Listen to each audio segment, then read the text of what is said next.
To another blog. আজকে একটা নতুন ব্লগ নিয়ে চলে এসেছি। তো আজকে আমাদের এখানে সবাই ওরা তো চলো আমরা বোম ফাটানো হয়ে গেলো। আমার ব্লগ বানাতে ভুলে গেছিলাম, তার জন্য আমার বোম ফাটানো হয়ে গেলো। সব বোম শেষ হয়ে গেছে। আমার শুধু একটাই পড়ে আছে, এই বোমটা। এই বোমটা আমাকে এখন ফাটাতে দিচ্ছে না, যেহেতু অনেক শব্দ হবে। আমার ছোট্ট ভাই আছে, কাঁদতে লাগবে। এতক্ষণ ধরে সবগুলো জ্বালালাম মোমবাতি এখানটাই। এখান থেকে দেখেন মাছারও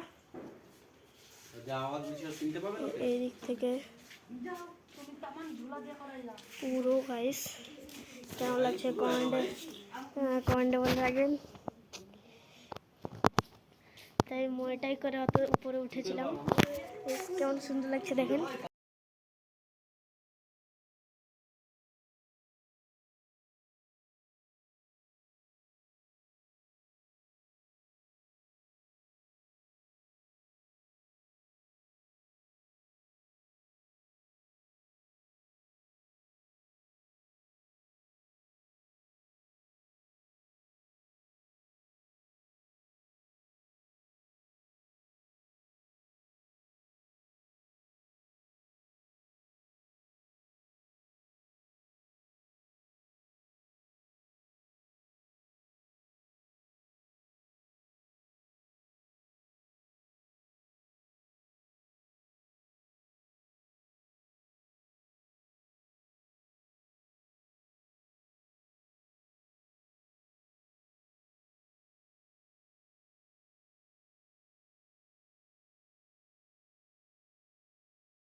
লাইক করুন, শেয়ার এবং সাবস্ক্রাইব করে রাখবেন। তো আজকের জন্য এতটাই, বাই বাই।